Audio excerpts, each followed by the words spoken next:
함께 볼 말씀은 고린도전서 1장 26절부터 31절까지의 말씀입니다. 고린도전서 1장 26절부터 31절 말씀 제가 읽도록 하겠습니다. 형제들아, 너희를 부르심을 보라.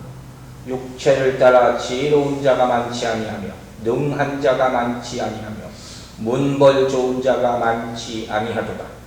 그러나 하나님께서 세상에 미련한 것들을 택하사 지혜 있는 자들을 부끄럽게 하려 하시고 세상에 약한 것들을 택하사 강한 것들을 부끄럽게 하려 하시며 하나님께서 세상에 천한 것들과 멸시받는 것들과 없는 것들을 택하사 있는 것들을 폐하려 하시나니 이는 아무 육체도 하나님 앞에서 자랑하지 못하게 하려 하십니다.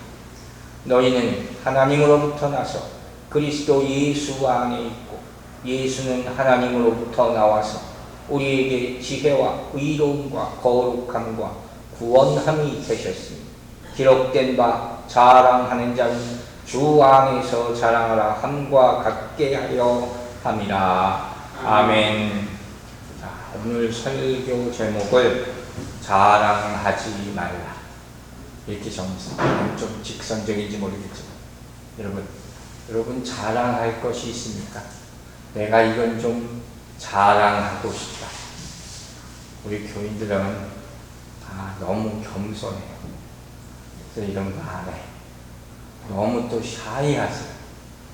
그래서 말하는 것도 이렇게 잘 안 해요. 오늘 바울 사도가 하는 내용들을 보면 앞으로도 한참 동안 계속해서 고린도 교인들한테 조금 훈계를 해요. 꾸짖고 권면하는 거. 자칭 지혜 있는 자들아, 너희들의 지혜를 자랑하지 말라. 한참 이렇게 얘기를 합니다. 제가 고린도전서 시작할 때 고린도전서 재밌을 거라고 그랬는데 앞부분은 사실 교리적인 내용이 십자가에 대한 내용 이런 것들이 좀 있어요.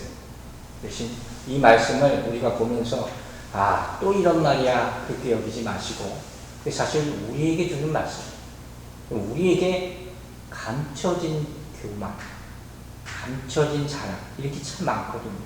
그런 마음으로 오늘 이 말씀을 받아들이시기를 바랍니다. 자, 고린도전서 6장 26절 말씀부터 보겠습니다. 형제들아, 너희의 부르심을 보라. 육체를 따라 지혜로운 자가 많지 아니하며 능한 자가 많지 아니하며 문벌 좋은 자가 많지 아니하도다. 이 26절의 말씀은 부르심의 은혜에 대한 말씀이다. 이렇게 돼요. 부르심의 은혜. 여러분 콜링 받으셔. 부르심이 있죠. 그걸 다 은혜로 받으시라는 거예요. 즉 하나님이 부르셨을 때, 부름 받았을 때 그 처지가 어땠는가, 그 상황이 어땠는가, 그것을 생각해 보라는 거예요. 그러니까 여기서 보라 하는 말씀은 부르심을 보라 이렇게 해서 보라는 건 눈으로 보라는 게 아니라 그 상황을 생각해 보십시오. 성찰해 보십시오. 하나님이 언제 어떤 자리에서 어떤 상황 가운데서 나를 왜 부르셨습니까? 이걸 여러분 분명히 생각하고 알고 있어야 되는 거예요. 물론 각각의 구원의 체험은 다 조금씩 다르겠지만 하나님께서 언제 어떤 상황에서 어떤 방법으로 무슨 소명을 나에게 주셨느냐, 여러분 이걸 분명히 우리는 알고 있어야 돼요. 그래야지 자기의 사명이 뭔가를 알고 신앙생활을 할 수 있기 때문이에요. 그 신앙생활이 거기서부터 변화되는 거예요. 그냥 받기만 하는 사람에서 하나님의 영광 위해서 일하는 사람. 그러니까 각자가 이런 체험들이 다 구원의 체험들이 다르잖아요. 제가 예수 그리스도를 인격적으로 만난 것도 여러 차례 얘기했잖아요. 그렇듯이 그런 것들을 확실히 깨닫고 그리고 내가 어느 길로 헌신해야 하겠구나 하는 것을 결단할 수가 있어야 한다는 거예요. 고린도전서를 보면 처음부터 바울 서신서가 대부분 다 그렇지만 처음 인사말에서부터 바울의 소명에 대한 얘기가 나옵니다. 그의 부르심. 자, 1장 1절 한번 다시 봅니다. 고린도전서 1장 1절. 하나님의 뜻을 따라 그리스도 예수의 어떻게 있어요? 사도로 부르심을 받은 바울과 형제 소스되네. 그러니까 바울이 이거 분명히 알고 있었어요. 사도로 부르심을 받았다. 항상 얘기하죠. 또 바울뿐만 아니죠. 고린도 교회 성도들도 이것을 항상 잊지 않고 있었어요. 1장 2절 보세요. 고린도에 있는 하나님의 교회 곧 그리스도 예수 안에서 거룩하여지고 어떻게 성도라 부르심을 받은 자들 또 각처에서 우리 주 곧 그들과 우리 주 되신 예수 그리스도의 이름을 부르는 모든 자들에게 부르심을 받고 하나님으로부터 예수 그리스도의 예수 그리스도의 이름을 부르는 자들 이렇게 보여서 교회를 이룬다고 우리가 앞서 배웠잖아요. 여기서 중요한 건 뭡니까? 그들이 하나님 앞에 나아간 게 아니라 하나님이 그들을 먼저 불러주셨다는 거예요. 우리 모든 만남은 여기서부터 시작되는 거예요. 우리가 하나님을 알 수가 없어요. 인간이 신적 존재에 대해서 알 수가 없어요. 아무리 공부해도 몰라요. 어떻게 한다고요? 하나님이 계시해 주시지 않으면 모른단 말이에요. 그러니까 여러분이 이 자리에 와 있는 것 이 자체가 하나님의 부르심으로 말미암는 것이라는 것을 항상 잊지 마시라 하는 것이에요. 그리고 우리가 지금 놓여있는 이 상태가 뭡니까? 영적으로는 구원받은 상태죠. 구원받았다는 우리 영혼이 구원받은 거잖아요. 이 구원받은 상태라는 것이 다 하나님의 부르심의 결과로 말미암은 것이라는 거예요. 그것을 사도 바울 로마서 5장에서 뭐라고 배웠어요? 우리가 어떨 때? 우리가 약할 때, 우리가 죄인 되었을 때, 우리가 심지어 원수 되었을 때 하나님께서 독생자 예수 그리스도를 십자가에 못 박혀 죽게 하심으로 말미암아 하나님이 우리에 대한 사랑을 확증하셨다. 이 놀라운 복음의 말씀이에요. 여러분도 그 말씀을 읽고 묵상할 때 믿음으로 받아들이게 되길 주의 이름으로 축원합니다. 그래서 이 말씀을 들을 때마다 이 구원의 말씀을 들을 때마다 어떻게 해요? 우리는 감사해야 돼요. 그걸 은혜로 여겨야 돼요. 그 부르심이 없었다면 절대 우리가 이 자리에 있을 수가 없기 때문에.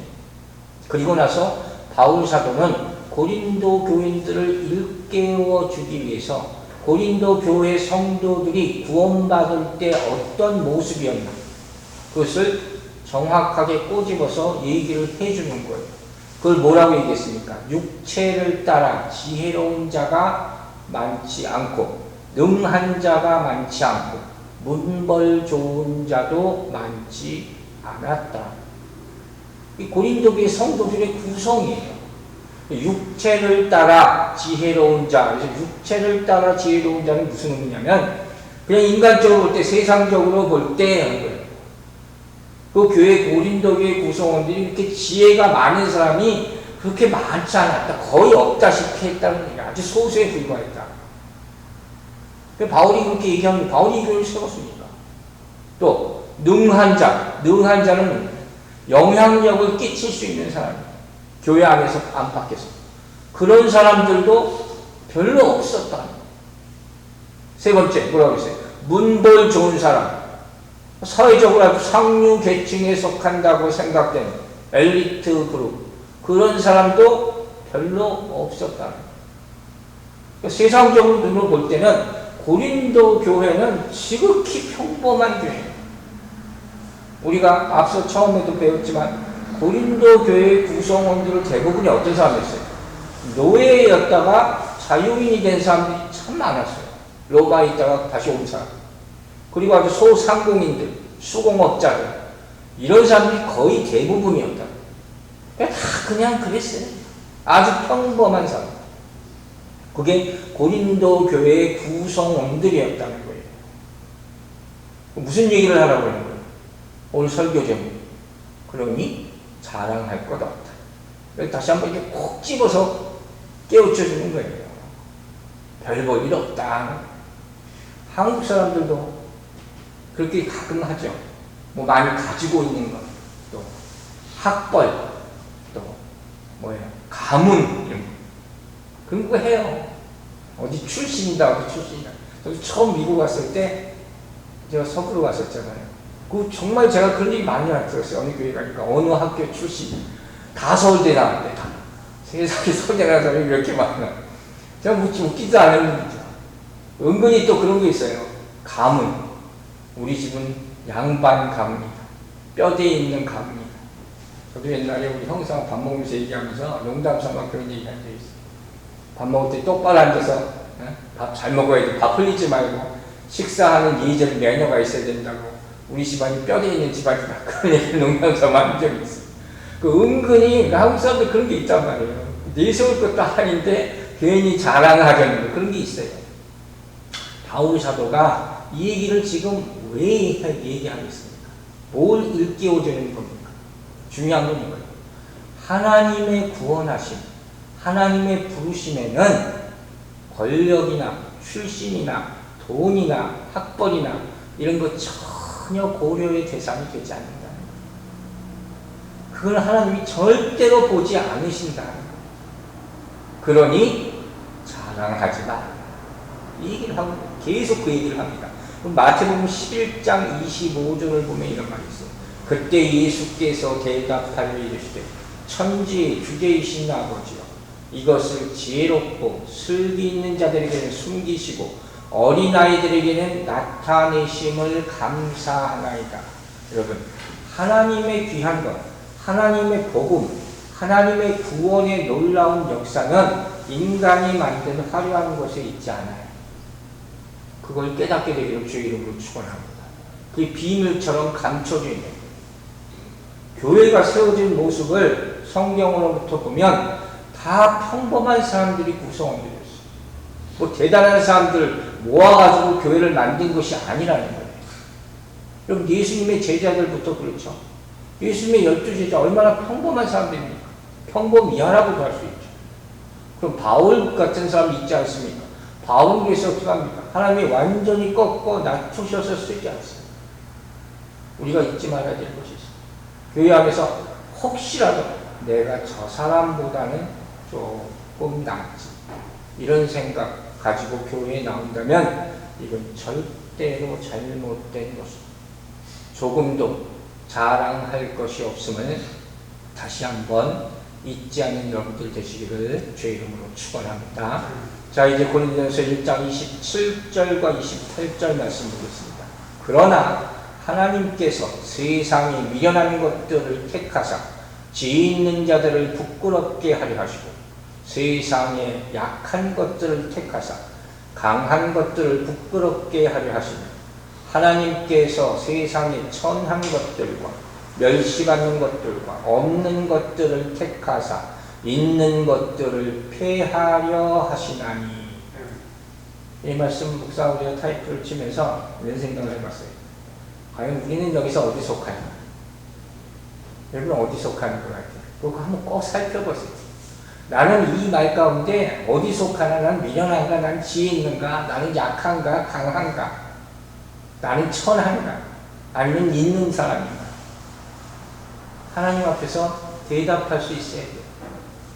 우리 26절에서 무슨 얘기를 한다 했어요? 하나님의 부르심에 은혜라는 것이 있다. 27절, 28절은 택하심의 은혜에 대해서 얘기하고 있는 얼마나 중요한지 몰라요.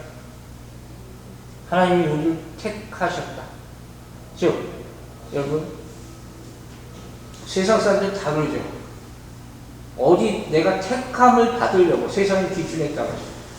그래서 사람들이 어떻게 스펙이라는 걸 쌓는다는 거예요. 그 스펙을 쌓는다는 말이 이렇게 최근에 나온 거예요. 우리 옛날에 그런 말 없었어요. 한국에서 공부하는 청년들, 학생들은 이거 무지무지하게 때문에 고생한다고 해요. 그래서 제가 그런 생각을 해봤어요. 야, 이 사람이 유명해져야 되나? 여러분 어떻게 생각했어요? 유명해져야 됩니까? 목사도 유명해져야 됩니까? 그런 생각을 잠깐 해봤어요. 왜냐면 그런 얘기를 내가 들었기 때문에. 요새 유튜브로 다 설교하잖아요. 뭐 지금 제 개인적인 생각이 죄송한데 잠깐 하자면 유튜브로 설교를 하니까 여러 가지 얘기들이 많아요. 거기서 쓸데없는 얘기들을 많이 한단 말이에요. 근데 그런 와중에 어떤 분은 그렇게, 어떤 목사님 그런 얘기를 했더라고요. 유튜브 설교를 하니까 정말 대면에서 예배드리는 그냥 교회 다니는 사람이 아니라 설교만 보고 사람들이 그것을 찾게 된다. 그렇게 얘기하는 분도 있고, 또 어떤 목사님은 아니다. 그래봤자 소용없다. 어차피 유명한 목사님들 설교만 듣는다. 그런 말을 하는 분들도 있어요. 뭐가 맞는지 모르겠고 그런 생각할 필요도 없지만 이런 것들이 다 우리를 혼란스럽게 만드는 거예요. 자꾸 본질에서 벗어나기, 그게 뭐가 중요하고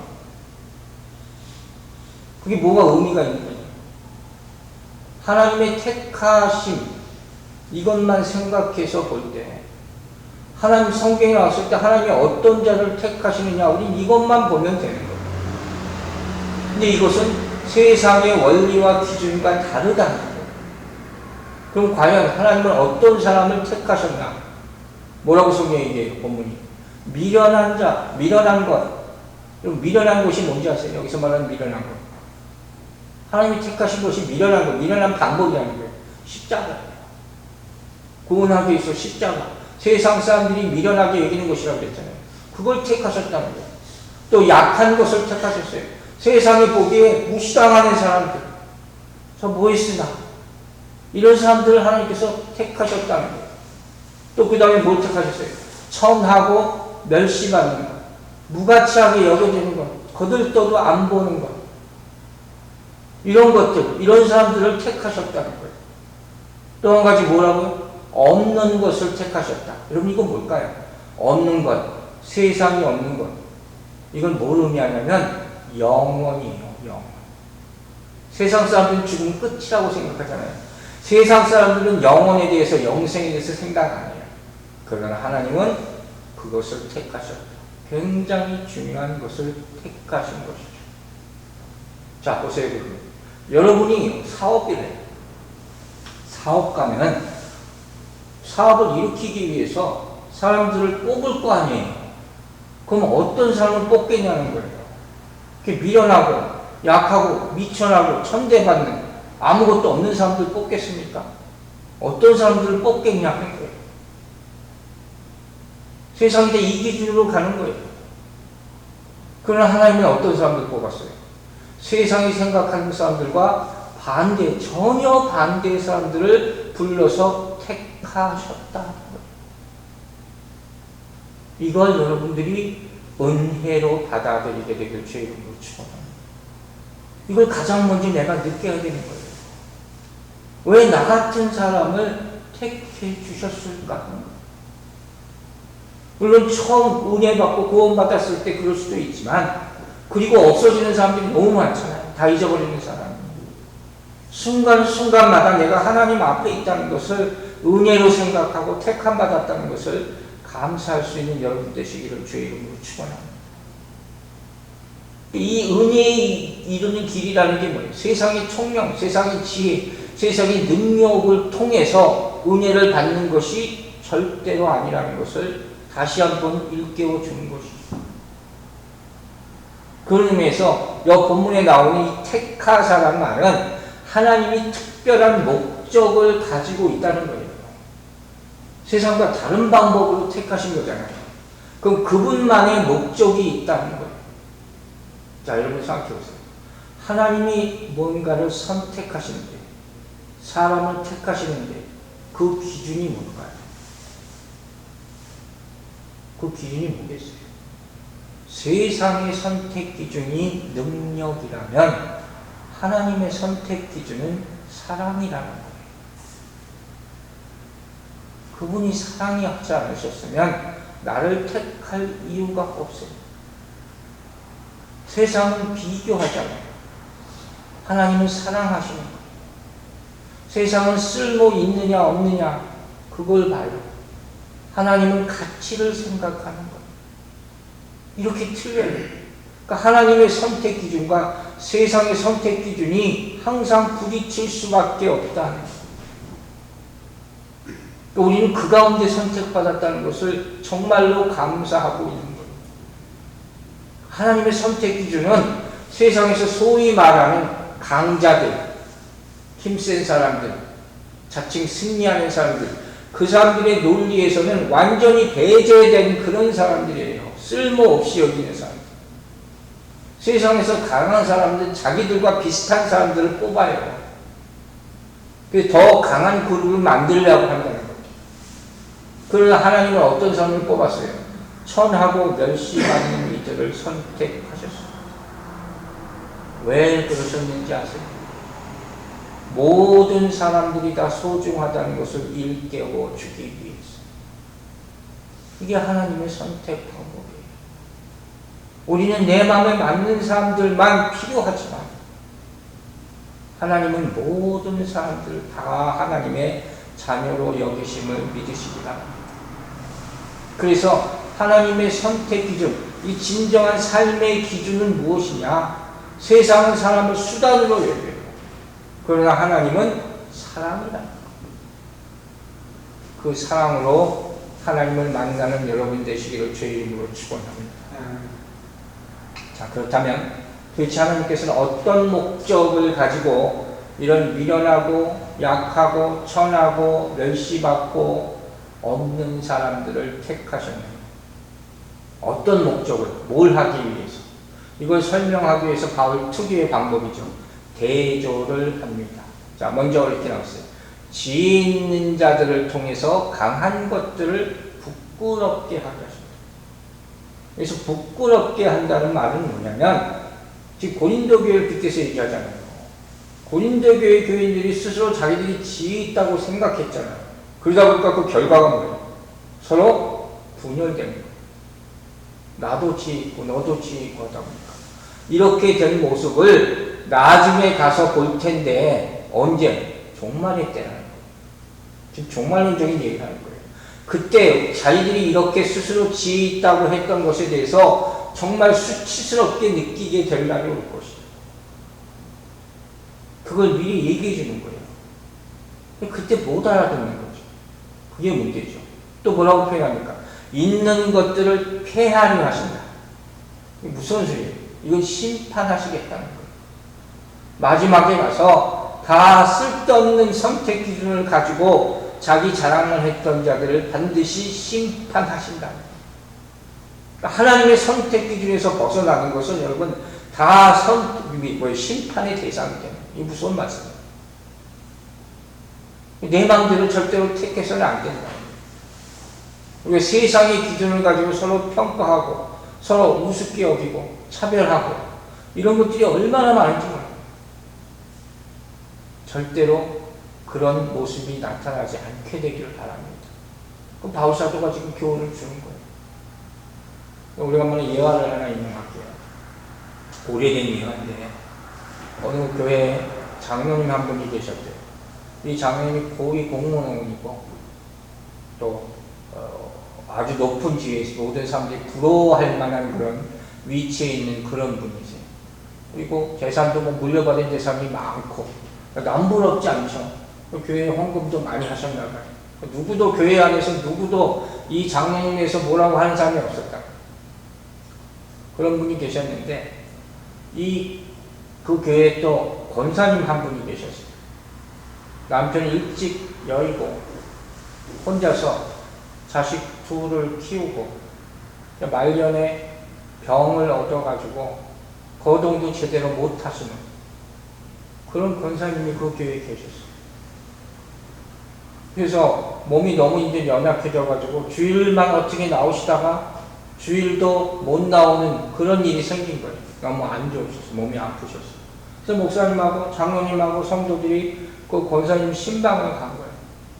그 예배 잘 드리고 서로 다과를 나누고 그러고 이제 일어났으면 되는데 이 장로님이 권사님한테 덕담한다고 위로해드린다고 하면서 뭐라고 얘기하냐면 권사님 이제 살 만큼 사셨죠. 이제 하늘나라 갈 때 됐죠. 이렇게 다 이렇게 몸 안 좋고 그러면 여러 사람들이 힘들고 다 그래요. 이런 식으로 얘기를 해버린 거예요. 말 실수를 사실 좀 하신 거죠. 같이 이제 신방 갔던 사람들 깜짝 놀란 거예요. 권사님 마음이 굉장히 상하셨겠다.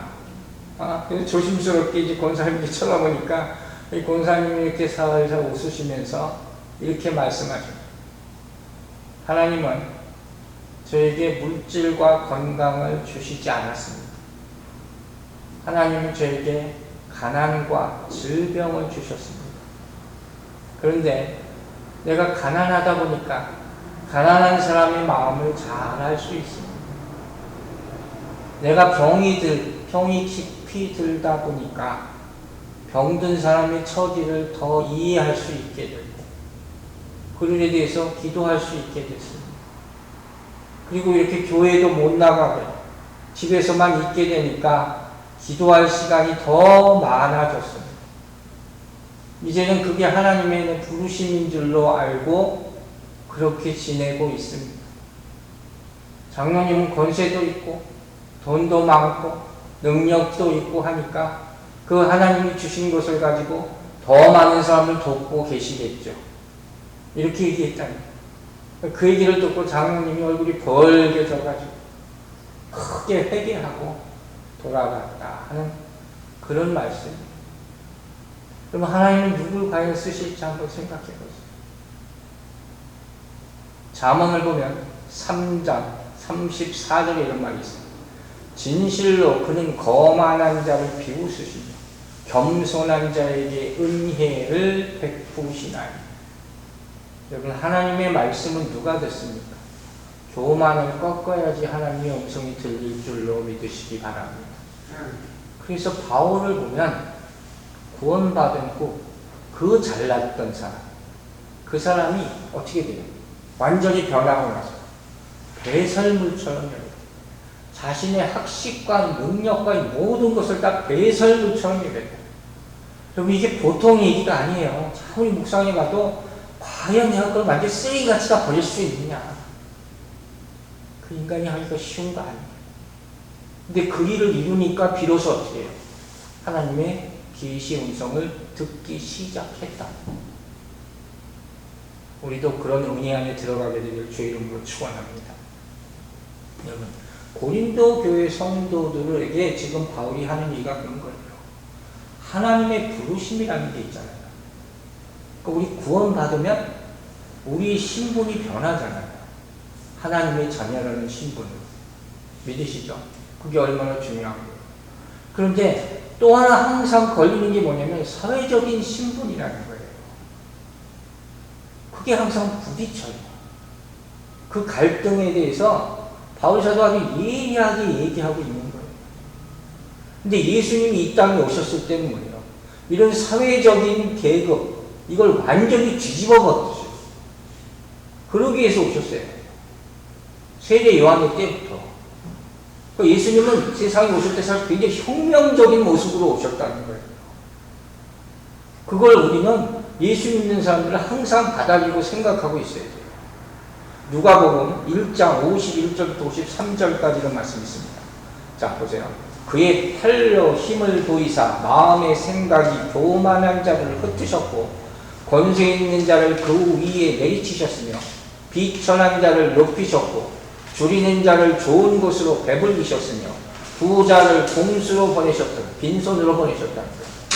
이게 뭐냐면 마리아 찬가예요. 마리아가 예수님 잉태하고 하는 영광 받으면서 찬양하는 거예요. 이런 분이 이 땅에 오실 것이다. 예수님은 이런 분이시라는 거예요. 그리고 중요한 건 우리가 마지막 때 심판대 앞에 섰을 때 그때 우리가 어디에 속한 사람이었는가가 다 드러나게 됩니다. 이게 중요한 거예요. 내가 어디에 속하게 살아왔나? 내가 예수 믿는다고만 했지 내가 감추인 것이 얼마나 많았고 내가 잘못된 세상에서 살고 있는 것이 얼마나 많았나? 이게 다 나타나게 된다는 것을 이미 예수님 이 땅에 오시기 전에 마리아를 통해서 경고하고 있다는 것이죠. 이걸 우리는 분명한 교훈으로 받아들여야 돼요. 여러분, 우리가 앞서 배웠죠. 고린도 교회 사람들이 가장 큰 특징이 뭐라고 했어요? 이 사람들 지혜를 사랑하는 사람들, 철학도 하고 토론 좋아하고 이런 사람들이란 말이에요. 이래서 교회가 갈라졌다고 그랬잖아요. 우리 금요일날 성경 공부하는데 우리 같이 조인하시는 볼티모어에 사시는 전모 집사님이 계세요. 우리 항상 같이 들어오시는데 그분이 지난주 금요일날 이런 물어보셨어요. 신학을 왜 해야 됩니까? 그래서 우리 잠깐 그 얘기를 나눴거든요. 여기서 다 얘기는 할 수 없지만 제가 간단히 이런 말을 했어요. 신학이라는 것도 그냥 학문이에요. 인간이 만든 학문이에요. 띠올로지예요. 띠오라는 게 가시라는 뜻이에요. 그러니까 하나님에 대해서 연구하는 학문. 여러분 생각해 보세요. 인간이 하나님에 대해서 연구를 한다고 얼마나 알겠어요. 이거 사실 무슨 얘기예요. 알아봤자 우리가 얼마나 알겠어요. 우리가 생각하는 거지. 자기 개인적으로 알고 있는 지식밖에 안 되는 거예요. 또 세상에 영향력이 있는 사람, 유명한 사람들이 글을 써요. 그럼 그렇다고 해서 그 사람이 유명해서 우리한테 다 교훈이 되나요? 그렇지 않는 거예요. 여러분 성경은 분명히 얘기해요. 우리가 은혜 받는 것은 뭘 통해서 받습니까? 고난을 통해서, 연약함을 통해서, 어린아이와 같은 모습을 통해서. 그게 진짜 은혜임을 믿으시기 바랍니다. 이걸 성경이 우리에게 나타내 보여주는 거예요. 그러니까 오늘 바울이 얘기하는 건 이거예요. 하나님은 이런 상황과 이런 사람들을 통해서 세상이 지혜로운 사람들, 세상이 강한, 소위 강한 사람들이 절대로 하지 못하는 일을 하시는 거예요. 그 사람들은 자기가 다 할 수 있다고 생각하지만 하나님의 눈에 보기에는 절대로 못하는 일이 있단 말이에요. 그걸 하나님은 연약한 사람들, 미천한 사람을 통해서 하신다는 거예요. 이게 바로 먼저 된 자가 나중 되고 나중 된 자가 먼저 된다는 거예요. 결국 그러면 이러한 일을 하시는 이유는 뭐라고 나와 있습니까? 자, 고린도전서 1장 29절입니다. 이는 아무 육체도 하나님 앞에서 자랑하지 못하게 하려 하십니다. 자, 서두에서 얘기했죠. 두 번째로 그럽니다. 여러분 또 무엇을 자랑할 것이 있습니까? 본문을 보면 모든 육체라고 했잖아요. 성경에 육체라고 나올 때 보통 우리 몸도 얘기하지만 일반적으로 육체는 뭐예요? 죄된 몸이에요. 썩어 없어질 몸. 그걸 육체라고 얘기합니다. 그렇게 항상 기억하고 있어요. 죽어 썩어 없어질 죄된 모든 인간. 그걸 육체, 육신이라고 부르는 거예요. 그러므로 우리가 이 하나님의 부르심에 대해서 모든 육체가, 모든 죄된 인간이 아무것도 자랑할 것이 없는 가장 기본적인 근본적인 이유가 뭐겠어요? 내가 죄인이니까. 내가 죄인으로서 하나님 앞에 나아갈 수가 없으니까. 여러분 맞습니까? 그게 뭐냐면 로마서 3장 23절입니다. 모든 사람이 죄를 범하였음에 하나님의 영광이 이루지 못하고. 제가 이 구절을 이렇게 그냥 암송했어요. 죄가 뭔가에 대해서 고민하다가 분명히 로마서에 죄에 대한 구절이 있었는데 그 로마서 3장 23절에 딱 이 구절이 있는 거예요. 또 3장 10절에 무슨 말씀이 있어요? 의인은 없나니 하나도 없다. 그걸 딱 깨닫고 그 자리에 그냥 저절로 암송이 되버리는 거예요. 여러분에게 이런 은혜가 임하기를 주의 이름으로 축원합니다. 이걸 체험적으로 내가 경험함으로써 하나님의 말씀을 그대로 내가 깨닫게 되는 거예요. 여러분 인간이 창조 목적이 뭔지, 하나님 인간을 창조하신 목적이 뭡니까? 하나님 인간을 창조하신 목적이 뭐예요? 하나님께 영광 돌리기 위함 아닙니까? 그거예요. 하나님께 영광 돌리기 위해서 우리를 지으셨다는 거, 그걸 찬양하는 거예요. 근데 우리 인간의 모습을 보면 어느 순간부터 점점점 어떻게 해요? 하나님의 영광을 찬양하지 않아요. 그리고 뭐예요? 자기 영광, 희노애락, 이것을 노래해요. 그게 유행가예요. 그죠? 왜 이렇게 됐는지. 심지어 구원에 대해서도, 성화에 대해서도 자신의 의와 자신의 노력을 자꾸 나타내려 해요. 그래서 자꾸 종교가 생기는 거예요. 자기가 해서 뭘 이루려 하는 거예요. 이게 인간의 교만이란 말이에요. 자기는 모르지. 이게 문제가 되는 거죠. 그러나 성경은 뭐라고 얘기합니까? 자랑과 교만은 반드시 연결되어 있다. 즉 하나님을 의지하지 않는 상태. 이게 그거예요. 내 자랑이 교만이 돼가고 있을 때 하나님은 보이지 않는 것. 그래서 하나님은 이 사실을 깨닫게 하기 위해서 세상의 어리석은 자들, 멸시하는 자들에게 은혜를 베푸셔서 그들을 구원하시고 사용하신다. 왜? 이 사람들은 자기를 자랑하지 않기 때문에, 겸손하고 하나님만을 자랑하기 때문에. 여러분, 바울 사도가 자랑한 것이 있어요. 그게 뭘까요? 지금 자랑하지 말라고 계속 얘기하면서 바울 사도가 자랑한 것, 그게 뭐냐? 자신의 약함을 자랑했어요. 고린도 후서 11장 30절. 고린도 후서 바울의 개인사에서 많이 나와 있죠. 11장 30절 보세요. 내가 부득불 자랑할진대 내가 약한 것을 자랑하리. 할 수 없이 한 가지 자랑할 게 있다면 내가 연약한 것이다. 여기 나쁘지 않습니까? 우리가 얼마나 감추려 하는데, 우리 연약함은 우리는 얼마나 감추려 합니까? 결사적으로 감추려 합니다. 바울은 그 이유까지 얘기해요. 고린도 후서 12장 9절 보세요. 나에게 이르기를 내 은혜가 내게 족하도다. 이는 내 능력이 약한 데서 온전하여짐이라 하신다. 그러므로 도리어 크게 기뻐함으로 나의 여러 약한 것들에 대하여 자랑하리니 이는 그리스도의 능력이 내게 머물게 하려고 함이니라. 라면 되십니까? 내가 왜 약해야 되는가? 그걸 이렇게 고백하는 거예요. 그 바울에 있어서 자랑하는 것 유일한 게 있다면 이건 고린도후서 11장 23절부터 28절까지 나중에 꼭 읽어보세요. 거기 제가 기억났어요. 뭐예요? 자기가 핍박받은 것, 도망다닌 것, 매맞은 것, 이거예요. 다 이거 얘기해요. 이거 자랑하는 것. 그리고 마지막으로 28절에 뭐라고 했어요? 교회를 위해서 걱정한 것, 기도한 것. 이거밖에 난 자랑할 게 없다는 거예요. 이게 바울의 고백이에요. 자랑하고 은혜는 완전 반비례하는 거예요. 지금 무슨 말이냐? 내 자신을 자랑하면 어떻게 됩니까? 하나님의 은혜는 가려져요. 반드시 그렇게 됩니다. 그러나 하나님의 은혜를 자랑하면 내가 자랑할 것이 사라지는 거예요. 그 축복이 있게 되거나. 그래서 우리 믿는 사람들에게는 항상 신앙 고백과 간증이 끊이질 않아야 돼요. 그게 없어지면 은혜는 없어지는 거예요. 그리고 나도 모르는 사이에 어떻게 돼요? 내 자랑이 나오기 시작하게 됩니다. 모두가 이 안에 빠질 수 있다. 자, 고린도서 1장 30절. 너희는 하나님으로부터 나서 그리스도 예수 안에 있고 예수는 하나님으로부터 나와서 우리에게 지혜와 의로움과 거룩함과 구원함이 되셨으니 모든 것이 하나님으로부터 나왔다. 구원 하나님이 구원. 오로지 하나님이 구원하신다. 하나님이 주권으로 하신다. 이 말씀 다시 바꿔 말하면 우리 그리스도인의 정체성이 뭔가? 한마디로 뭐라고 표현하는 거예요?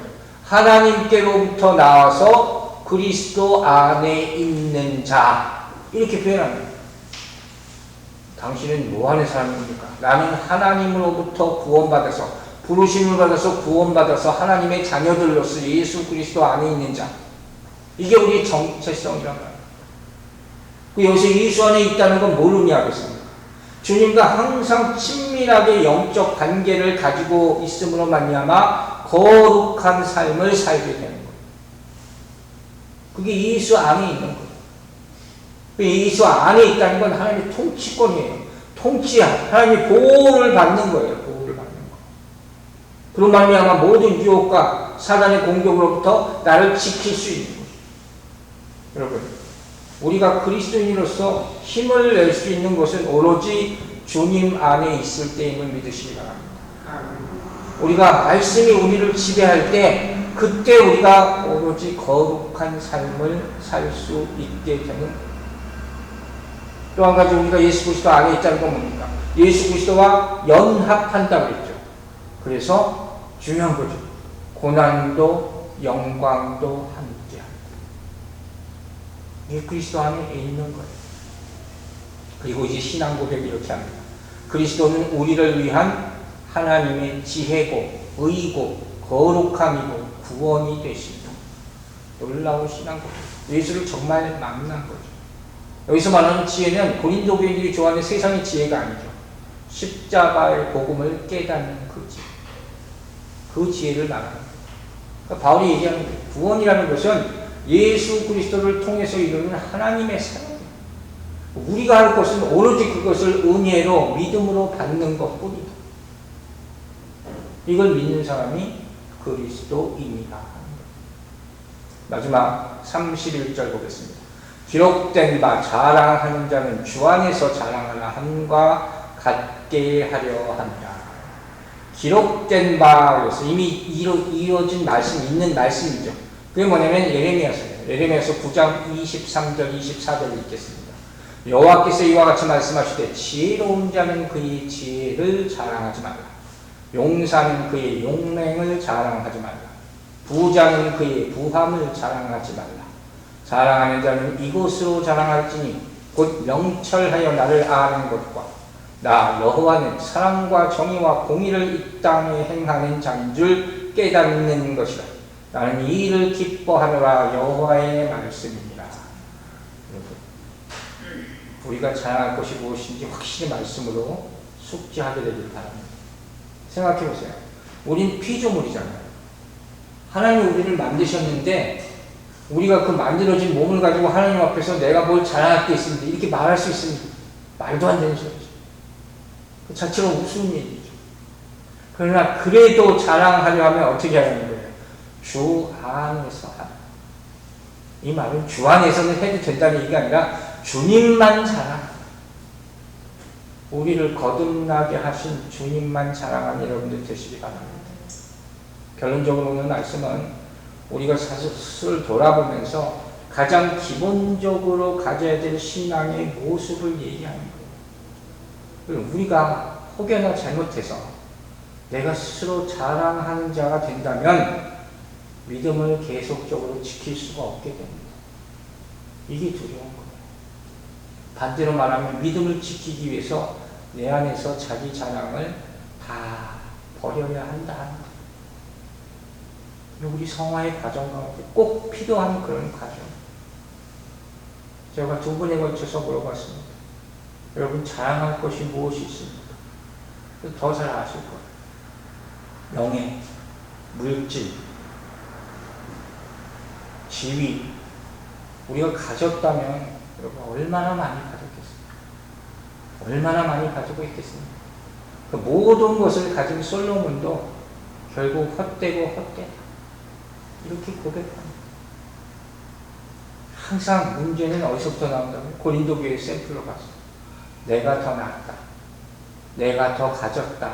그로부터 생기는 거예요. 내가 자랑으로 여기는 것 이제 하나님 앞에 다 내려놓고 오로지 하나님만 의지할 때 하나님이 베푸시는 구원의 은혜를 다 누릴 수 있게 될 줄로 믿습니다. 자랑하지 말라. 그 음성을 은혜로운 음성으로, 감사의 음성으로 다 받아들이고 실천하는 우리 모두가 되기를 주의 이름으로 축원합니다. 기도하겠습니다. 아버지 하나님, 오늘 주신 말씀 잊지 말고 평생의 교훈이 되게 하여 주시옵소서. 하나님이 어떤 사람을 택하시면 알게 하여 주시고, 내가 서 있는 오늘 이 자리가 하나님이 보시기에 기뻐하는 자리인지 돌아보게 하여 주시옵소서. 우리의 자랑이 항상 우리 마음속에 있습니다. 그것으로 말미암아 죄된 길, 악인의 길을 걸어가지 않게 하여 주시고 모든 자랑을 내려놓고 하나님이 주시는 은혜만으로 그것을 믿음으로 하나님만 바라보며 의지하며 살아가는 인생, 하나님께만 영광 돌리는 인생이 되게 하여 주시옵소서. 감사드리며 예수 그리스도의 이름으로 기도했습니다. 아멘.